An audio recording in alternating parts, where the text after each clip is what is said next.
Comme à leur habitude, depuis plus de 4 ans, les partisans du président Laurent Gbagbo de la diaspora parisienne ont organisé une fête spéciale Noël en faveur de l'ex-président ivoirien incarcéré à La Haye.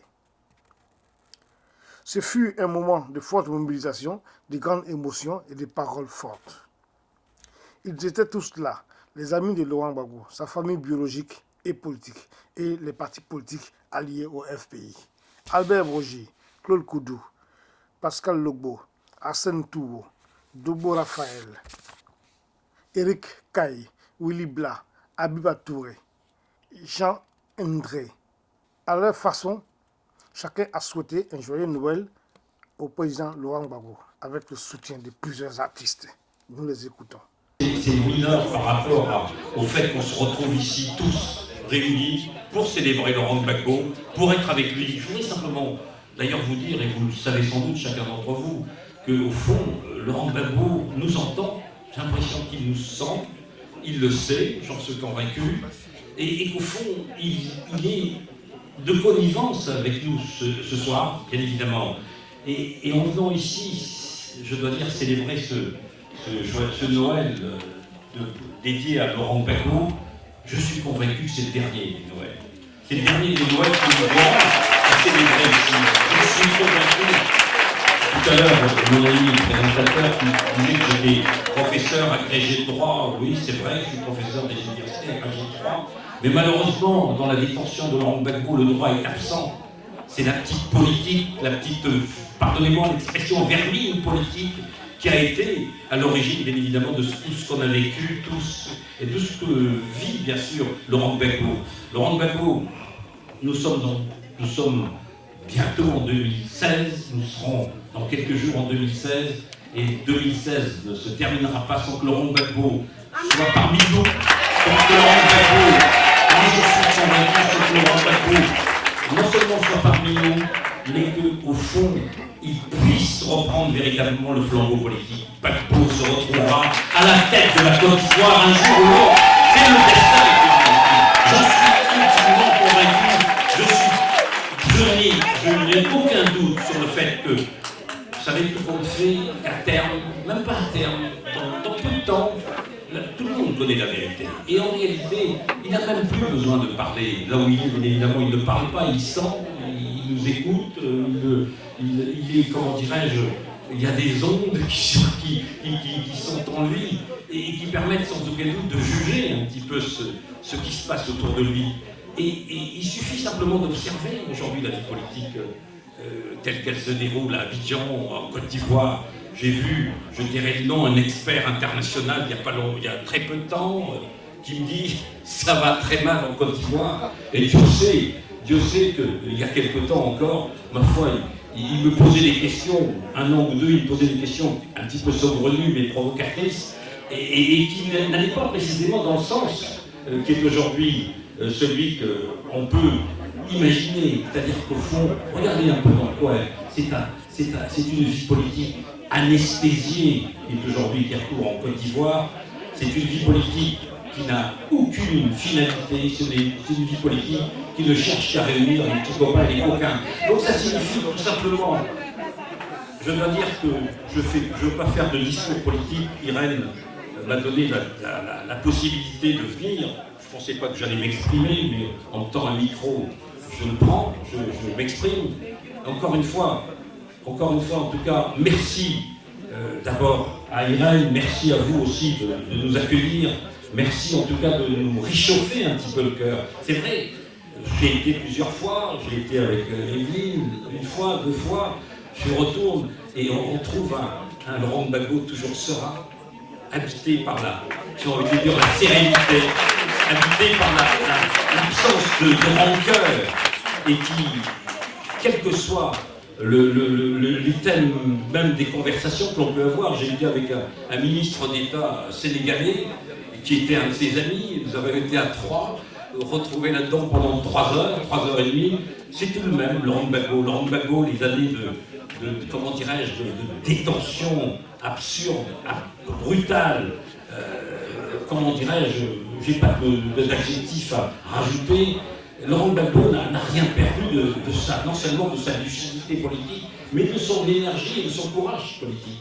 Il est actuellement dans un comment dirais-je, il est dans un état d'esprit de celui qui sait qu'il va gagner cette fameuse bataille qu'on lui a imposée depuis 5 ans, depuis près de 5 ans. Donc voilà, je voulais encore une fois, sans doute un peu habité par l'émotion, mais c'est comme ça.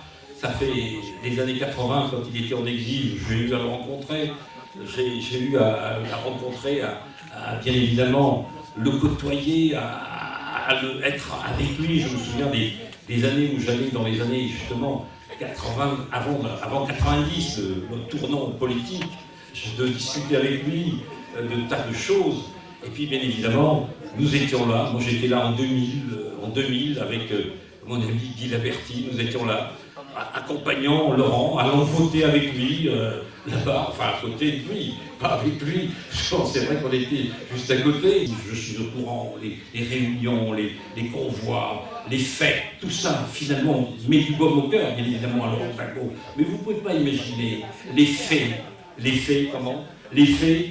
que provoque votre mobilisation, la mobilisation des Ivoiriens, de la majorité des Ivoiriens autour de Laurent Gbagbo, les faits que cela provoque dans la plupart des pays, et en particulier des pays africains. Vous ne pouvez pas imaginer, je bouge un petit peu, je vous assure que le fait d'être un ami à Laurent Gbagbo, mais ma foi, me rend totalement, important, me voilà devenu. Et pour vous dire que simplement Laurent Gbagbo aujourd'hui est devenu quasiment une espèce de mystique auprès de nombreux États africains.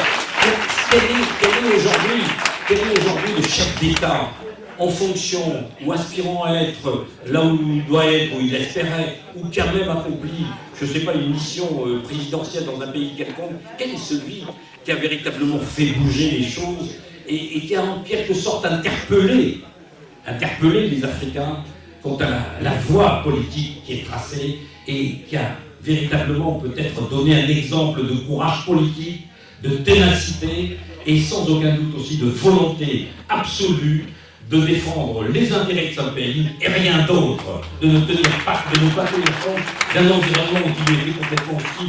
Combien de fois je l'ai entendu dire, Albert, t'en fais pas, on va s'en sortir. Et là où il est, il va s'en sortir et nous allons nous en sortir.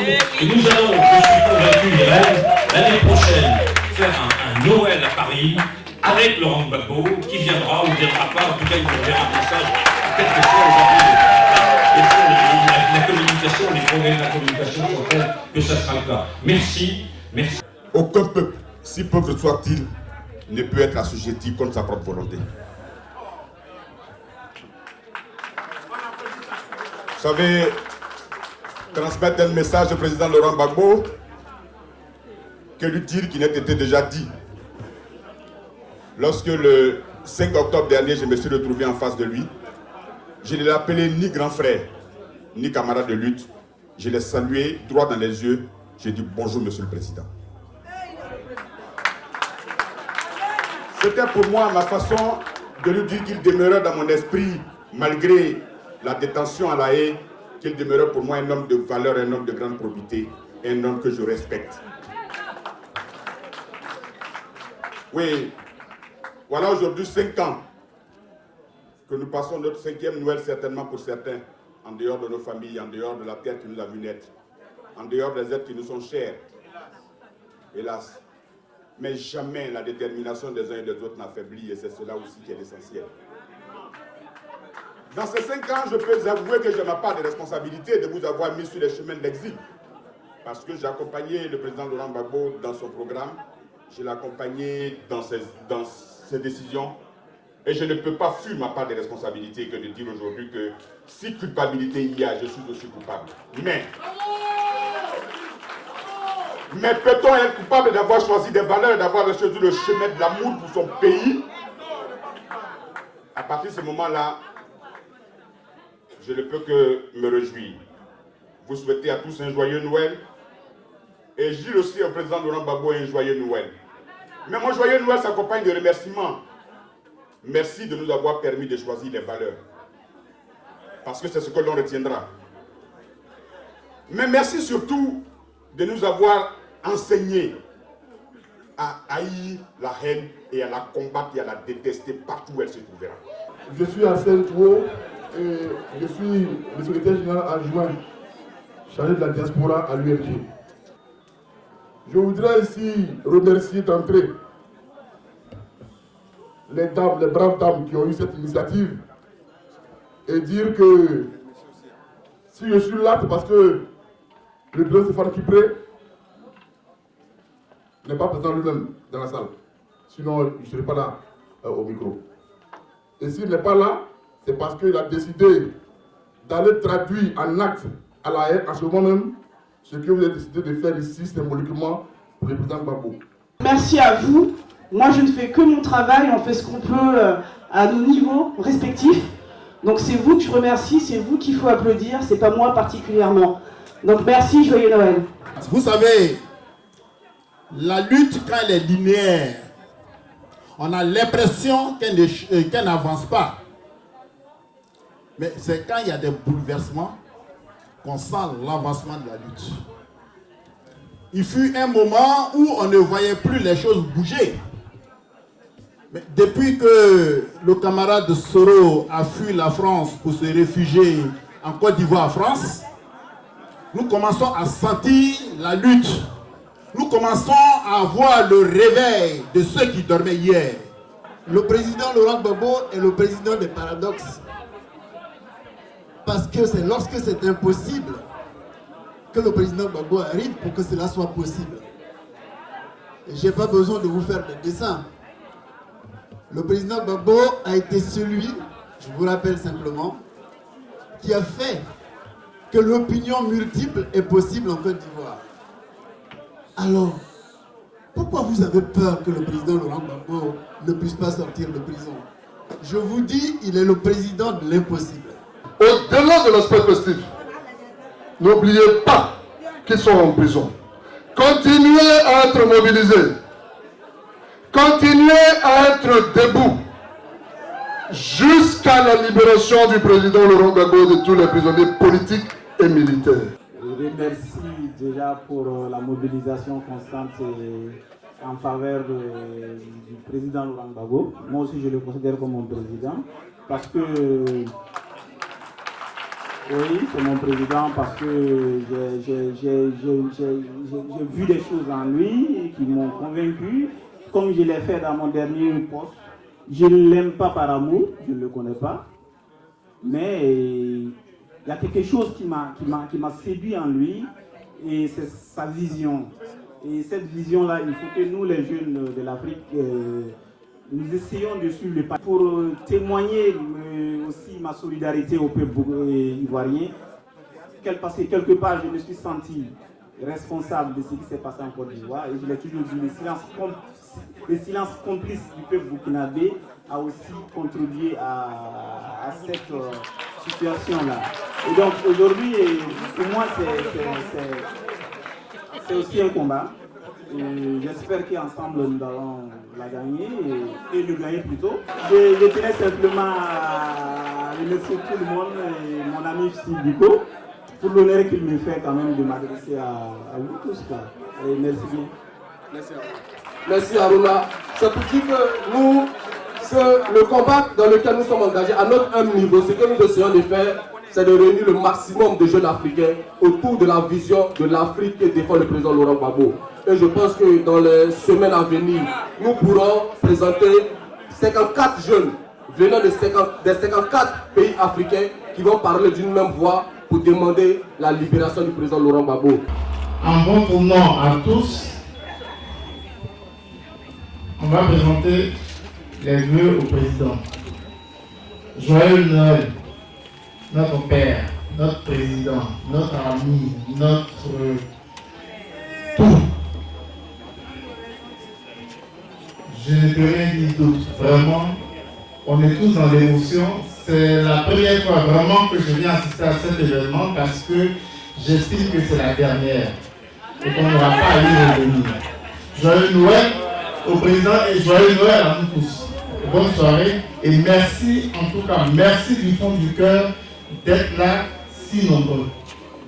D'être là si nombreux, Hier, quand il a appelé que je lui disais il y a Noël pour toi, il m'a dit encore cette année. J'ai dit oui, président, tant que tu y seras, tes frères, tes amis et tes enfants le feront. Comme je dis, j'espère qu'on est dans la dernière phase. En tout cas, en ce qui me concerne, je pense qu'on est dans la dernière phase. Joyeux Noël au président.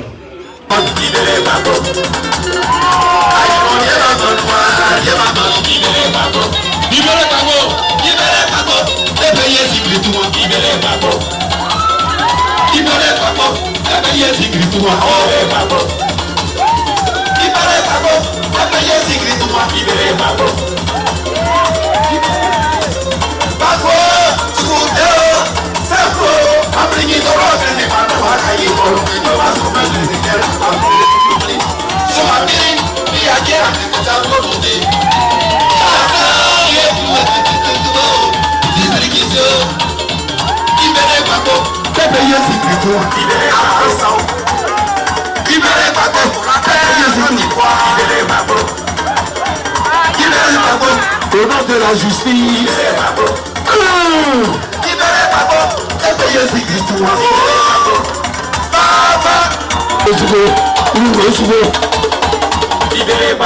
Merci.